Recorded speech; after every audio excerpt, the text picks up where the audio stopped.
మొదలుపెట్టిన దేవుడు వదిలిపెట్టాడు, కొనసాగిస్తాడు. ఆమెన్. ఇప్పుడు నేను చెప్పే మాటల మీద మీరు దృష్టి నిలపండి. పౌలు, బర్నబా లుస్త్రా ప్రాంతానికి వెళ్ళి యేసుక్రీస్తుని గురించి ప్రకటిస్తున్నారు. యేసుక్రీస్తుని గురించి వాళ్ళు ప్రకటిస్తున్నప్పుడు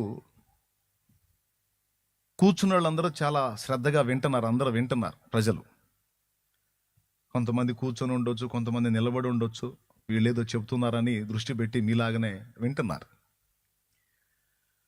అలా వింటున్న వాళ్ళలో పుట్టినది మొదలుకొని కుంటివాడైన మనుషుడు ఒకడు ఉన్నాడు. అతడు ఎప్పుడు నడవలేక కూర్చుండి ఉంటాడు. అలాంటి మనిషి కూడా పౌలు చెప్పే మాటల యందు లక్ష్యం ఉంచాడు.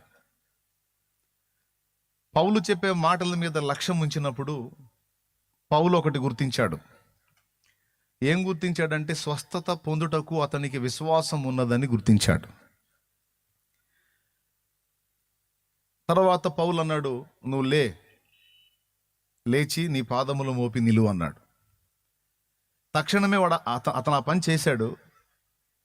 ఇక లేచి గంతులు వేసి నడవసాగాడని రాస్తుంది. అక్కడ అద్భుతం జరిగింది. స్వస్థత కార్యం జరిగింది.